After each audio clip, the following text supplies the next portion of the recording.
c'est Lily et je vous souhaite la bienvenue dans ma vie. Je suis super heureuse de vous retrouver aujourd'hui pour une nouvelle vidéo. J'espère que vous allez bien. En tout cas, moi ça va super. Aujourd'hui, on se retrouve pour une vidéo qui va parler de l'influence des autres sur nous-mêmes. C'est parti!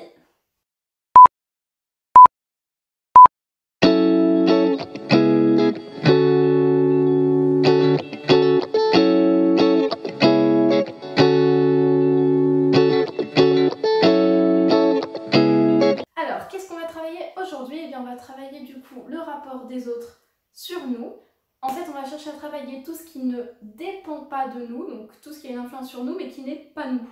Voilà, donc c'est un petit peu compliqué, mais vous allez voir qu'on peut vraiment agir sur ça quand même. Il faut savoir que les 8 milliards de personnes sur cette planète sont une influence. Vous êtes une influence. Chaque personne que vous côtoyez, que vous voyez, que vous écoutez, ont une influence sur vous. Mais alors, comment les gérer? Comment gérer cette influence? Comment gérer ces personnes? Puisque c'est inévitable, il va bien falloir faire quelque chose.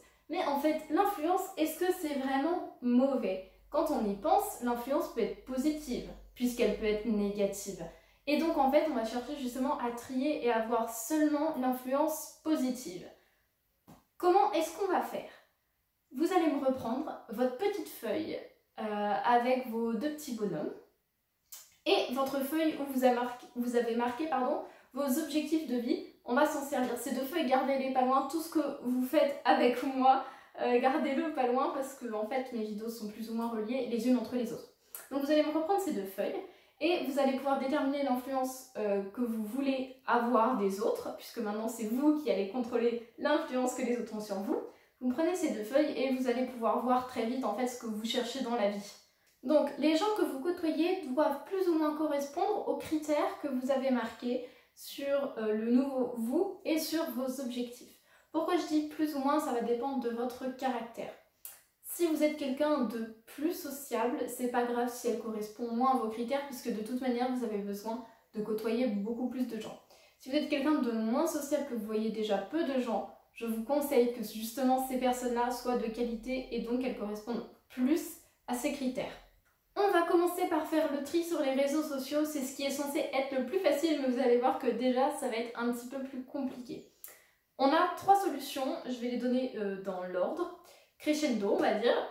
D'abord, vous pouvez bloquer des gens de story, c'est-à-dire que en fait ces personnes ne vont pas se rendre compte que vous êtes en train de les dégager un petit peu de votre vie, puisque du coup elles vont juste pas voir vos stories, peut-être qu'il y en a qui s'en douteront, hein, mais c'est vraiment très rare. Et puis ils verront encore vos publications et votre compte. C'est juste que les stories en général c'est ce qu'on publie le plus, donc bloquer de stories c'est vraiment une très bonne solution. Moi je l'ai fait pour une trentaine de personnes je crois. Si vous regardez cette vidéo et que vous voyez pas mes stories, désolé. Deuxième solution, vous pouvez également unfollow et remove une personne sur un réseau social. Moi je parle surtout d'Instagram parce que c'est mon réseau principal. Suivez-moi sur Instagram. Et voilà, comme ça il verra tout simplement plus, vous serez plus dans son feed, donc super. Et sinon, dans la dernière étape, c'est de bloquer complètement quelqu'un. Il faut pas hésiter, ça fait pas de vous quelqu'un de faible qui sait pas régler ses problèmes. Si vous considérez qu'une personne n'est pas bonne pour vous et que la voir dans votre feed ou vous sentez qu'elle continue de regarder vos stories, ça vous met mal à l'aise, bloquez-la. Hein. Bloquez-la. À partir du moment où en fait, vous avez ce sentiment de malaise, vous pouvez bloquer. Voilà. On va parler maintenant des amis pour de vrai, pas uniquement sur les réseaux, les amis que vous voyez à l'école, au travail, de manière quotidienne. Il va falloir jeter vos amis, toutes les personnes qui ne vous aident pas à évoluer tout simplement vers vos critères. Attention à ne pas confondre, c'est pas parce que quelqu'un n'a pas les mêmes projets que vous qu'ils ne peuvent pas vous soutenir. J'ai des amis qui effectivement n'ont pas du tout les mêmes objectifs de vie, qui ne font pas du tout la même chose que moi, et c'est pas pour autant qu'elles vont juger ce que je fais, au contraire elles vont m'encourager. À partir de ce moment-là, c'est totalement ok, justement, c'est des personnes saines pour vous et bienveillantes pour vous. C'est à partir du moment où elles vous rabaissent, que ce soit physiquement, enfin je dis elles, ça peut être il, hein. À partir du moment où des personnes vous rabaissent, que ce soit physiquement ou moralement, mais alors ça dégage tout de suite. Vous pouvez également dégager les personnes hypocrites. Alors ça c'est déjà plus difficile à repérer, mais si vous le savez, dégagez-les. Les envieux et les jaloux, ça dégage également. On veut que les personnes nous soutiennent ici, pas qu'elles soient jalouses de ce qu'on a. Et donc ça, c'est valable sur les réseaux et dans la vraie vie. En ce qui concerne la famille, c'est beaucoup plus délicat puisque tout simplement ça dépend énormément de l'âge et l'indépendance que vous avez. Si vous êtes encore mineur, c'est vraiment difficile, même majeur parfois c'est difficile. Quand on commence à approcher effectivement 20-30 ans, bon, on est indépendant. Mais en général, moi ce que je vous conseille si vous êtes encore mineur, que vous habitez encore chez vos parents, ça va être d'essayer de trouver un job, un travail, quelque chose à faire. Enfin, il y en a peu qui prennent en mineur, mais bon, si vous êtes tout juste majeur, vous avez encore vos études à faire, de prendre un travail, de mettre de l'argent de côté et dès que c'est possible de prendre votre indépendance et vous aurez un projet auquel vous accrochez, ça va vraiment vous aider à tenir. En attendant, il y a sûrement des personnes plus toxiques que d'autres, peut-être qu'il y en a dans notre famille qui sont pas du tout toxiques ou malveillantes ou quoi, et certaines personnes oui. À ce moment-là, essayez de les sélectionner, de rester avec les personnes plus bienveillantes. Et sinon, tenez bon, je sais que c'est vraiment difficile, mais on en est tous capables. Dans ce cas-là, il est encore plus important de bien faire le tri sur les réseaux et avec vos amis. Comme ça, vous avez déjà un entourage plus sain autour de vous qui peuvent faire un équilibre entre famille et amis. Le plus important, ça va être d'avoir confiance en vous pour deux choses très simples. La première, vous avez besoin d'avoir confiance parce que vous avez besoin d'assumer le choix que vous venez de faire. C'est-à-dire qu'une fois que vous avez décidé de dégager quelqu'un de votre vie, c'est pas pour retourner en arrière.